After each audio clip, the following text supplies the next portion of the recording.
नमस्कार, मैं हूं नेहा सिंह। हमारे इस खास पॉडकास्ट में आप सभी का बहुत बहुत स्वागत करती हूं।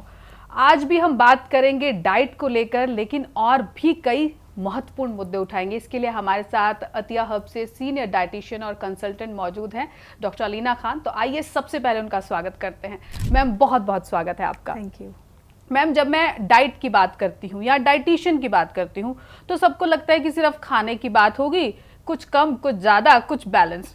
तो क्या डाइटिशियन का काम या भूमिका सिर्फ यहीं तक है या इससे ज़्यादा है? डाइटिशियन का काम सिर्फ और सिर्फ एक अच्छी डाइट प्रोवाइड करना नहीं है।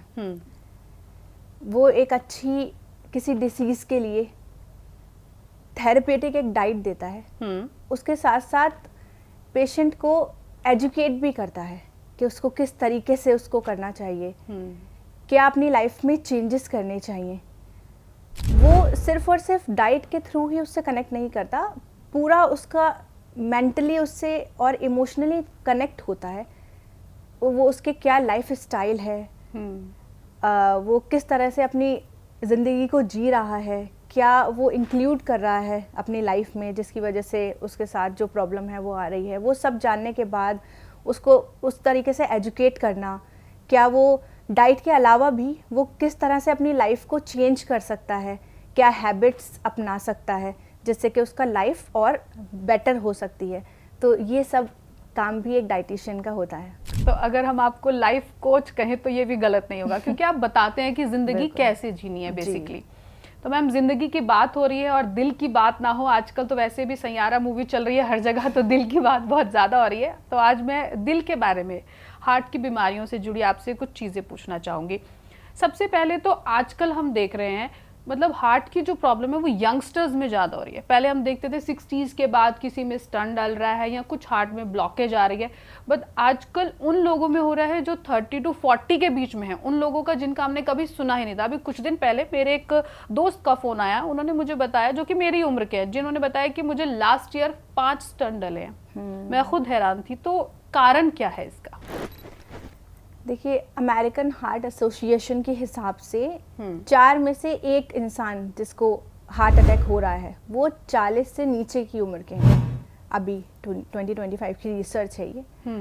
तो ऐसा क्यों है? सबसे पहला तो ये हमारे डीएनए में होता है, पहला रीज़न तो ये है। लेकिन ये रीज़न सिर्फ 20% है। 100 में से 20% सिर्फ डीएनए की वजह से है। बाकी सारा जो 80% है वो हमारा लाइफ स्टाइल, हम किस तरह से अपनी ज़िंदगी जी रहे हैं, क्या खा रहे हैं, कैसे हम कितना एक्टिव हैं हम अपनी लाइफ में, उस पे डिपेंड करता है। आजकल बच्चों में ये बहुत ज़्यादा देखने को मिल रहा है। अभी कुछ न्यूज़ भी हमने देखी थी, एक छोटी बच्ची को भी आया था, बच्ची, फिर एक लड़का था 11 साल का, उसको भी आया था ये, और वो बच्ची तो शायद मेरे ख्याल 3rd में पढ़ती थी, बहुत छोटी उम्र थी। ये भी हम केसेस कर रहे हैं। तो ये लाइफस्टाइल, मतलब छोटे बच्चों में क्यों इतनी प्रॉब्लम्स हो रही हैं? देखें, 3 चीज़ें आप याद रखें अपने बच्चों में। पहला, अगर वो मोटापे की तरफ जा रहा है। दूसरा, अगर वो एक्टिव नहीं है, उसका लाइफस्टाइल बिल्कुल सीडेंट्री है, ज़्यादातर बैठा रहता है, लेटा रहता है। और तीसरा, कि उसका खान पान अच्छा नहीं है। अगर ये 3 चीज़ें आपके बच्चे के अंदर शुरू से चल रही हैं, तो मैं ऐसा नहीं कह रही कि 1 साल में, 2 साल में, 3 साल में, आगे आने वाले टाइम में 10 साल में, 15 साल में उसको बहुत चांसेस हैं हार्ट की डिसीजेस डेवलप होने में। तो इसलिए हमें चाहिए कि हम अपने बच्चे की डाइट अच्छी करें।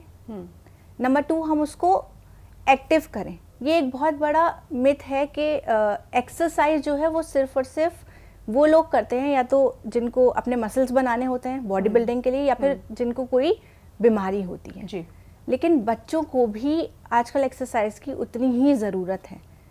बस उसमें क्या है कि हमें लिमिट सेट करनी ज़रूरी है, क्योंकि ऑब्वियसली जिसको मसल ट्रेनिंग करनी है वो एक्सरसाइज बच्चे नहीं करेंगे। तो बच्चों के हिसाब से जो एक्सरसाइज है वो बच्चों के लिए बहुत ज़रूरी है। एक्टिविटी करवा सकते हैं। बिल्कुल बिल्कुल, जैसे कोई भी एक्टिविटी हम अपने बचपन की बात करें तो हमारी एक्टिविटी तो बाहर खेलना हो जाता है। आजकल के बच्चे बाहर बिल्कुल नहीं खेलते, तो इससे काफ़ी फर्क पड़ रहा है, नेगेटिव फर्क पड़ रहा है। यही कुछ रीजंस हैं क्योंकि हम जब छोटे थे तो इतना प्रोसेस्ड और जंक फूड नहीं था, बिल्कुल भी नहीं मोस्टली हम घर का खाना खाते थे। सोर्सेज बहुत अच्छे होते थे खाने के, जहाँ से आ रहे थे वो प्योर एंड क्लीन थे। बिल्कुल। एनवायरनमेंट में पॉल्यूशन नहीं था, आसपास खेलने के लिए ग्रीनरी बहुत थी, बाहर जाके आउटिंग करते थे, खेलते थे, वॉक करते थे। आजकल बच्चों में ये सब कुछ नहीं है, घर पे रहते हैं, प्लस उनके ऊपर स्ट्रेस इतना ज़्यादा है। इन सब चीज़ों को मिला जुला के बच्चों के अंदर हार्ट की डिसीज होने के चांसेस बहुत ज़्यादा हो रहे हैं। आपने अभी स्ट्रेस का जिक्र किया, स्ट्रेस किस तरह से हमारे हार्ट को कमज़ोर करता है और उससे कैसे बचें कि हमारा हार्ट कमज़ोर ना हो? स्ट्रेस देखिए 100% रिस्पॉन्सिबल है हार्ट अटैक के लिए, क्योंकि जितना हम स्ट्रेस में आएंगे उतना हमारा ब्लड प्रेशर बढ़ेगा, और बीपी का सबको मालूम है कि हमारा खून जो है वो गाढ़ा कर देता है जी। क्योंकि हमारे दिल का जो मेजर फंक्शन है वो यही है कि खून को हमारे पूरे बॉडी पार्ट में पंप करता है, वो सर्कुलेशन उसी के थ्रू होता है जी। जब हमारा खून गाढ़ा हो जाता है तो हमारी आर्टरीज में, आप समझे जैसे कि कोई पाइप है, उसमें कोई कीचड़ वाला पानी जा रहा है जो बहुत गाढ़ा गाढ़ा है, और एक पाइप में बिल्कुल क्लियर वाटर जा रहा है, तो फ्लो आराम से होगा, वहाँ नहीं होगा। तो ये स्ट्रेस प्लस स्ट्रेस जो है वो हमारे कॉर्टिसोल लेवल्स को बहुत ज़्यादा बढ़ा देता है। कॉर्टिसोल लेवल अगर हमारी बॉडी में बढ़ता है तो फैट का डिपोजिशन होता है हमारी बॉडी में, जिसकी वजह से हमें ओबेसिटी और बाकी जो जितनी भी क्रोनिक डिसीजेज हैं उनके होने के बहुत चांसेस रहते हैं।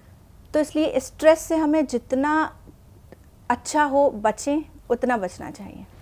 मैम, स्ट्रेस की हम बात कर रहे हैं, अब अगर हम फैट पे आ जाएं, जैसे आप बोल रहे हो ओबेसिटी, क्या सिर्फ फैट अगर हम खाते हैं या मतलब घी वगैरह खाते हैं, क्या इन्हीं से फैट्स बढ़ते हैं या और भी कई कारण होते हैं? या सिर्फ अगर हम इस क्वेश्चन को थोड़ा रिफ्रेम भी कर लें, क्या सिर्फ फैट एक इम्पॉर्टेंट कारण है हार्ट डिसीज का? फैट एक कारण है, लेकिन मेजरली हम नहीं कह सकते कि सिर्फ फैट ही है।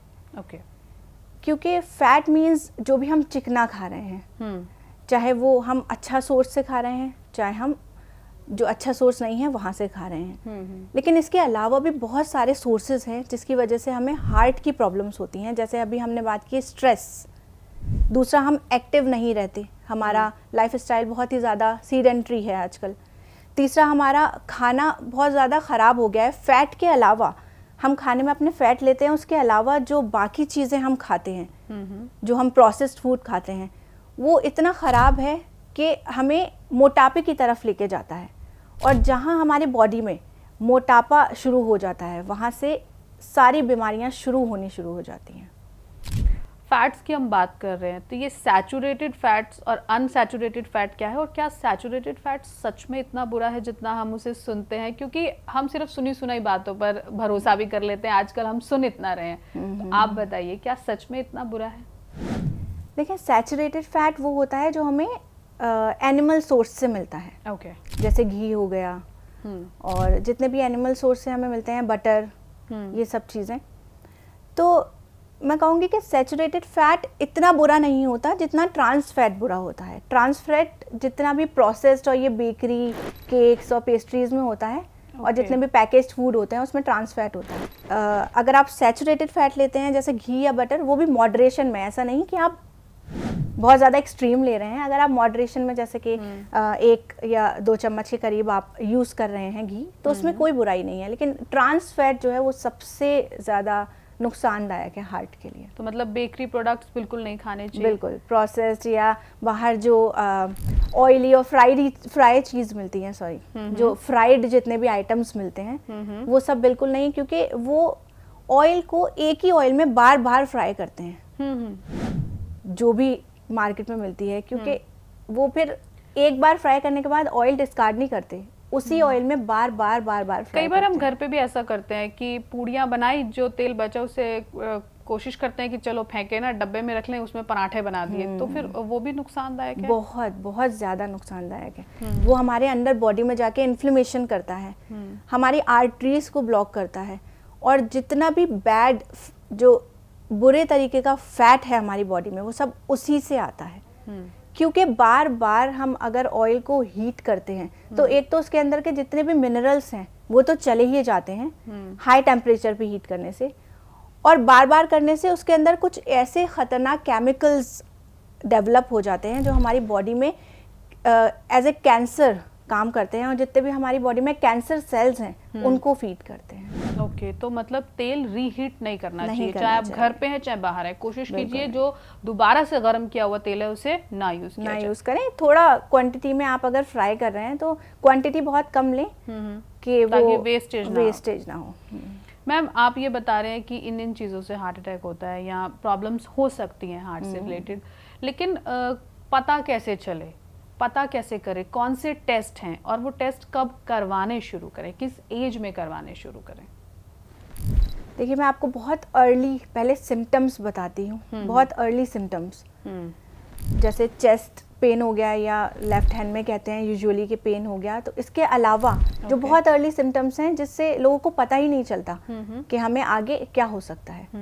तो देखिए, अगर आपकी नींद डिस्टर्ब हो रही है, आपको रात में सोने में परेशानी है, आप करवटें बदल रहे हैं, एकदम से उठते हैं, आपको लगता है कि दिल की धड़कन किसी वक्त बहुत तेज़ हो गई है, या दिन के किसी वक्त आपको लगता है कि बिल्कुल नींद आ रही है, गिरे जा रहे हैं, थोड़ा सा भी काम करते हैं, वेट लिफ्ट करते हैं तो आपको लगता है कि सांस बहुत ज़्यादा फूल गई है, थोड़ा सा भी चेस्ट में डिस्कम्फर्ट रहता है या गैस सी बनती रहती है, तो कुछ टेस्ट मैं आपको बताती हूँ जो आपको करवा ही लेने चाहिए। ईसीजी और इको तो आजकल कॉमनली सबको मालूम ही है, वो उसके अलावा कैल्शियम स्कोर करवाना चाहिए, HSCRP करवाना चाहिए, और हमें अपने कोलेस्ट्रॉल लेवल्स के कितने हैं वो देखते रहना चाहिए, प्लस हमें अपने लिपोप्रोटीन लेवल और होमोसिस्टीन लेवल्स, ये सब कुछ ब्लड टेस्ट हैं जो हमें करवा लेना चाहिए, या मैं कहूँगी कि साल में एक बार ज़रूर करवाना चाहिए अगर आपको कुछ सिम्टम्स नहीं भी हैं, क्योंकि आजकल का लाइफस्टाइल ऐसा है कि कहीं ना कहीं हमारी आर्टरीज में कुछ ना कुछ प्लेक ज़रूर जमा हुआ है, और प्लेक सिर्फ फैट का ही नहीं होता, कोलेस्ट्रॉल और कैल्शियम का भी होता है। ओके, तो इसलिए मैंने आपको बताया कि कैल्शियम स्कोर एक टेस्ट तो क्या ये भी हार्ट के लिए नुकसानदायक है अगर कैल्शियम भी हमारी उसमें जम रहा है, नर्व्स में जम रहा है, कहीं भी जम रहा है? हमारी जो आर्टरीज हैं वो पाइप की तरह हैं, तो उसमें कैल्शियम भी अगर जमेगा, आप समझें जैसे कुछ ब्लॉक हो गया, हमारे पाइप अगर ब्लॉक हो जाता है तो वो ब्लॉकेज हमारी आर्टरीज में कैल्शियम की वजह से भी हो सकती हैं, कोलेस्ट्रॉल की वजह से भी हो सकती हैं, और फैट की वजह से भी। तो आर्टरीज तो ब्लॉक हो ही रही हैं, जिसकी वजह से ब्लड हमारा आर्टरीज में फ्लो नहीं हो पाता, तो हार्ट अटैक हो जाता है। ओके मैम, हार्ट अटैक की हम बात कर रहे हैं लगातार, अगर हम मेल्स और फीमेल्स की बात करें, लेकिन आजकल जैसे इंस्टाग्राम रील्स बहुत चल रही है, मैंने भी एक रील में मतलब देखा था कि बोलते हैं कि औरतों को कम आते हैं हार्ट अटैक, क्योंकि औरतें जो हैं वो रो लेती हैं, अपना स्ट्रेस कहीं ना कहीं निकाल देती हैं रो के, आदमी वो कम कर पाते हैं और अक्सर नहीं कर पाते। तो क्या ऐसा है कि आदमियों को हार्ट अटैक ज़्यादा आते हैं, औरतों को कम आते हैं, ऐसा कुछ है आंकड़ा, या वो इंस्टाग्राम रील सिर्फ एक मिथ है? नहीं, ऐसा बिल्कुल है। स्ट्रेस के अलावा एक बहुत इम्पॉर्टेंट पॉइंट है इस बात के पीछे, और वो है एक हार्मोन जिसका नाम है एस्ट्रोजन। एस्ट्रोजन हार्मोन विमेंस के अंदर होता है जो मेनोपॉज के बाद ख़त्म हो जाता है। ओके। इसी वजह से कहा जाता है कि 50 के बाद या 55 के बाद विमेंस में ज़्यादा चांसेस हो जाते हैं हार्ट अटैक के, अगर हम कंपेयर करें तो 50 से पहले के। ओके, तो एस्ट्रोजन लेवल होता है, लेकिन अगर मेल्स की बात करें, क्योंकि आप बता रहे हैं कि ये हार्मोन तो सिर्फ फीमेल में होता है एस्ट्रोजन। हाँ, इस वजह से कहा जाता है कि मेल्स को ज़्यादा खतरा है। अच्छा, इसीलिए ये साइंटिफिक रीजन है। हम लोग सोच रहे हैं कि रोने की वजह से या जो इंस्टाग्राम रील्स आ रही है इस वजह से, ऐसा भी हम कह सकते हैं, क्योंकि स्ट्रेस, अभी हमने जैसे बात की कि स्ट्रेस बहुत ज़्यादा इम्पेक्ट करता है हमारी हार्ट हेल्थ पे, तो क्योंकि फीमेल्स को काफ़ी इमोशनल काफ़ी होती हैं फीमेल्स, और उनका थोड़ा दिल हल्का तो होता ही है रो के। और अगर हम रोने की बात करें या किसी हार्ट ब्रेक की बात करें, कोई इमोशनल ऐसा कुछ वक्ती तौर पे हार्ट ब्रेक हो गया, तो उससे हमारे दिल पे असर पड़ता है, हमारे हार्ट का जो टिश्यू है वो वीक हो जाता है। लेकिन ऐसा नहीं है कि एक दो बार अगर हम इमोशनली हार्ट ब्रेक हुए हैं तो हमारा हार्ट का टिश्यू वीक हो जाएगा। अगर हम असर पड़ता है। लेकिन जो लोग डिप्रेस है, मैं कहूँगी जो डिप्रेशन में होते हैं और जो कॉन्टिन्यूअस मेंटली अपसेट रहते हैं, उदास रहते हैं, रोते रहते हैं, उनके हार्ट के जो मसल्स हैं, टिश्यूज़ हैं, वो वीक हो जाते हैं और ओवर द टाइम उनको फिर हार्ट के जितने भी डिसीजेज हैं वो होने का बहुत खतरा रहता है। तो मैम जब ऐसे कोई पेशेंट्स आपके पास आते हैं, हार्ट ब्रेक वाले या डिप्रेस वाले या जिनके पेरेंट्स लेके आते हैं, किसी भी रीज़न से डिप्रेशन हो, उनको आप कैसे इस चीज़ को समझाते हैं? क्योंकि बड़ा मुश्किल होता है उनको समझाना कि आपका डिप्रेशन सिर्फ दिख नहीं रहा, आपके शरीर पे असर भी कर रहा है। उस असर को आप कैसे दूर करते हैं, क्या समझाते हैं? किस तरह की डाइट, उन्हें स्पेशल कोई डाइट ऐसी होती है जो कहीं ना कहीं डिप्रेशन का जो नेगेटिव असर उनकी बॉडी पे पड़ रहा है उसको थोड़ा कम कर सके? बिल्कुल, काफ़ी पेशेंट्स होते हैं जो उनको समझाना बहुत मुश्किल होता है और इमोशनली बहुत ही ब्रेक डाउन हुए हुए होते हैं वो, और समझ नहीं पाते कि कैसे खुद को संभालें। यहाँ एक लाइफ कोच की ज़रूरत पड़ती है उन्हें। बिल्कुल बिल्कुल, एज अ लाइफ कोच उनको बैठ के उनको पूरा वक्त देना पड़ता है, उनको समझना पड़ता है कि क्या प्रॉब्लम है, क्या ऐसी बात है जो उनको परेशान कर रही है। फिर उनकी फैमिली के हवाले से उनको समझाना पड़ता है, उनकी हार्ट को लेके उनको समझाना पड़ता है, रिपोर्ट्स दिखा के और एग्जाम्पल्स दे के, और इमोशनल वे में ही उनको इस तरीके से टैकल करना पड़ता है कि वो अपने ऊपर ध्यान दें। प्लस उनके फैमिली मेम्बर्स को भी थोड़ा एजुकेट करना पड़ता है कि उनके लिए क्या ठीक है क्या नहीं है, क्योंकि आजकल मैंने देखा है कि लोगों को पता तो सब कुछ है लेकिन वो करते नहीं हैं। बताते भी हैं दूसरों को कि ऐसे करो, लेकिन खुद नहीं करते। तो उसके लिए थोड़ा मोटिवेशन देनी पड़ती है उन्हें, प्लस डाइट और जो भी है वो सब एडिशनल। ठीक है मैम, अभी आप जैसे बता रहे थे कि हमारी आर्टरीज जो हैं वो पाइप की तरह हैं, उनमें कैल्शियम भी हो सकता है, फैट्स भी हो सकता है, कई चीज़ें हो सकती हैं। अगर किसी के साथ ये प्रॉब्लम हो रही है और शुरुआती स्टेज पर है, क्या वो डाइट से उसको ठीक कर सकता है, और किस तरह की डाइट से अगर कर सकता है? बिल्कुल बिल्कुल सही आपने बात पूछी। अगर स्टार्टिंग स्टेज है तो हम बिल्कुल अपने हार्ट हेल्थ रिवर्स कर सकते हैं अपनी डाइट से और एक्टिविटी बढ़ा के, एक्सरसाइज से प्लस डाइट से। डाइट में हमारे दिल के लिए सबसे अच्छा फ्रूट जो है वो बेरीज होती हैं। आप बेरीज खा सकते हैं और एवोकाडो ले सकते हैं, उसमें हेल्दी फैट्स होते हैं। आपके किचन से अदरक और लहसुन बहुत फ़ायदेमंद होता है आपके दिल के लिए। और आपको हेल्दी फैट्स जैसे ओमेगा 3 अपनी डाइट में ज़रूर इंक्लूड करने चाहिए। वो आपकी दिल की जो सेहत है उसके लिए बहुत अच्छे होते हैं। ओमेगा 3 में सारे सीड्स आ जाते हैं, जैसे chia seeds, flax seeds, pumpkin seeds, और सारे नट्स आ जाते हैं, वॉलनट्स हो गए, आमंड्स हो गए। तो ये सब आप अपनी डाइट में ज़रूर इंक्लूड करें, आपके दिल की सेहत के लिए बहुत अच्छे हैं। आप डाइट की बात बता रहे हो और आप बोल रहे हो कि इनसे हम रिवर्स कर सकते हैं, लेकिन अगर हम ऐसी कोई चीज़ जो बिल्कुल नहीं खानी, जिनको हार्ट की प्रॉब्लम है, मतलब उनके लिए वर्स्ट है वो क्या है? वर्स्ट चीज़ मैं कहूँगी ट्रांस फैट, जो कि प्रोसेस्ड और जितनी भी बेकरी के आइटम्स हैं उन सब में होता है और बाज़ार की फ्राइड चीज़ों में होता है। वो हमारे दिल की सेहत के लिए वर्स्ट है। अगर हम वो लेंगे तो हम समझ लें कि आप अपने दिल की बीमारियों को बढ़ाने के लिए दावत दे रहे हैं। अगर कोई ऐसा हम कहें कि फ्रूट वगैरह जो हमारे हार्ट के लिए स्पेशली अच्छा हो, उस फ्रूट का हम इनटेक बढ़ा सकते हैं जिससे हमें कुछ फ़ायदा हो, ऐसा कोई फ्रूट है जो हमारे आसपास मिल जाए? सबसे अच्छा फ्रूट बेरीज सबसे अच्छी होती हैं दिल के लिए। बेरी, चेरीज, ये सब आपके दिल के लिए बहुत अच्छी हैं। जितने भी पर्पल और रेड कलर के फ्रूट्स और वेजिटेबल्स हैं वो आपके दिल के लिए बेस्ट हैं। बीट रूट बहुत अच्छा होता है दिल के लिए, उसका जूस आप पी सकते हैं, रॉ भी खा सकते हैं। बस आप याद रखें जितनी भी पर्पल और रेड कलर के फ्रूट्स और वेजिटेबल्स हैं वो सब आपके दिल के लिए बहुत अच्छे हैं। मैम डिटॉक्स की जब बात आती है, डिटॉक्स बॉडी को कैसे करें लगातार, क्योंकि इसमें भी अगर हम हार्ट की प्रॉब्लम की बात करें, इसमें भी बॉडी का डिटॉक्स होना बहुत ज़रूरी है। आजकल बहुत तरह के डिटॉक्स कर रहे हैं लोग। कई लोग कह रहे हैं कि हम सिर्फ पूरा दिन पानी पी के बॉडी को डिटॉक्स करते हैं। कई बोलते हैं कि हम ग्रीन टी लेते हैं, साथ साथ नॉर्मल अपनी डाइट रखते हैं लेकिन ग्रीन टी लेते हैं। फिर आजकल एप्पल साइडर विनेगर भी बहुत काम कर रहा है कि हम खाने से पहले 2 चम्मच गर्म पानी में लेते हैं। तो बॉडी डिटॉक्स हार्ट की प्रॉब्लम के लिए भी क्या फ़ायदेमंद है? डिटॉक्स करना हमारी बॉडी की हर प्रॉब्लम के लिए फ़ायदेमंद है, सिर्फ हार्ट के लिए ही नहीं, हर प्रॉब्लम के लिए।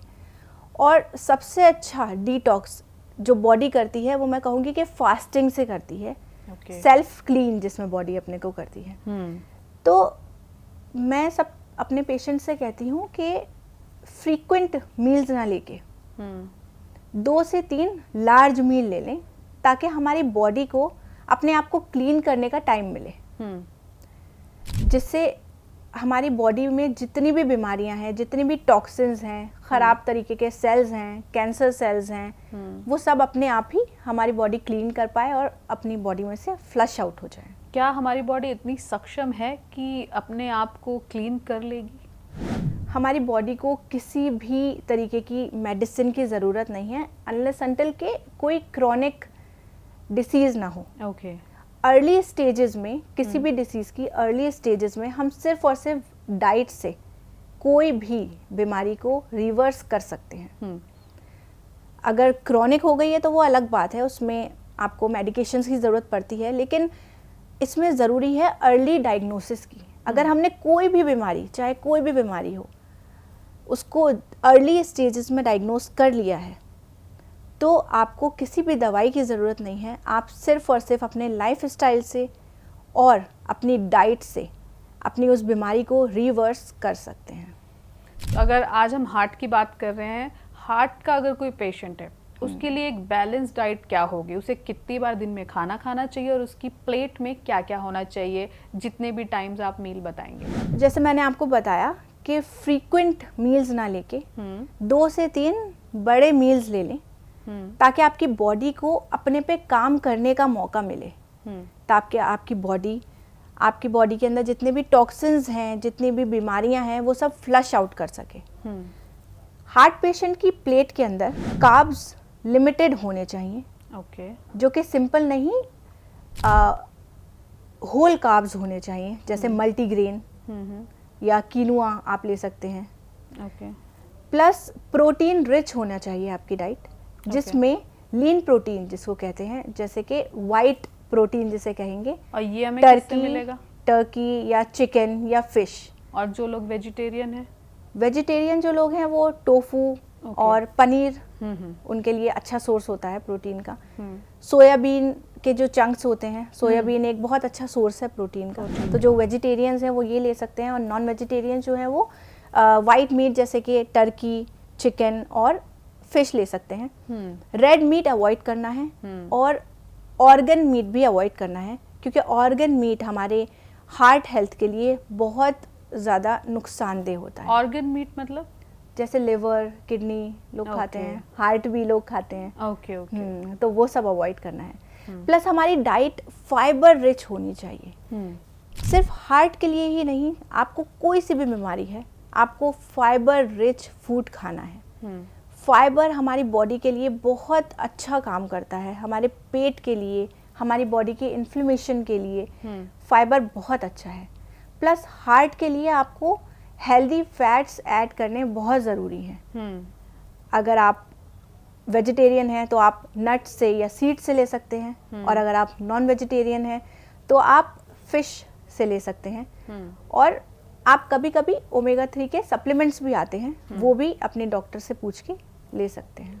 तो बहुत बहुत शुक्रिया डॉक्टर अलीना आपका, आपने हमारे सब क्वेश्चंस का आंसर दिया।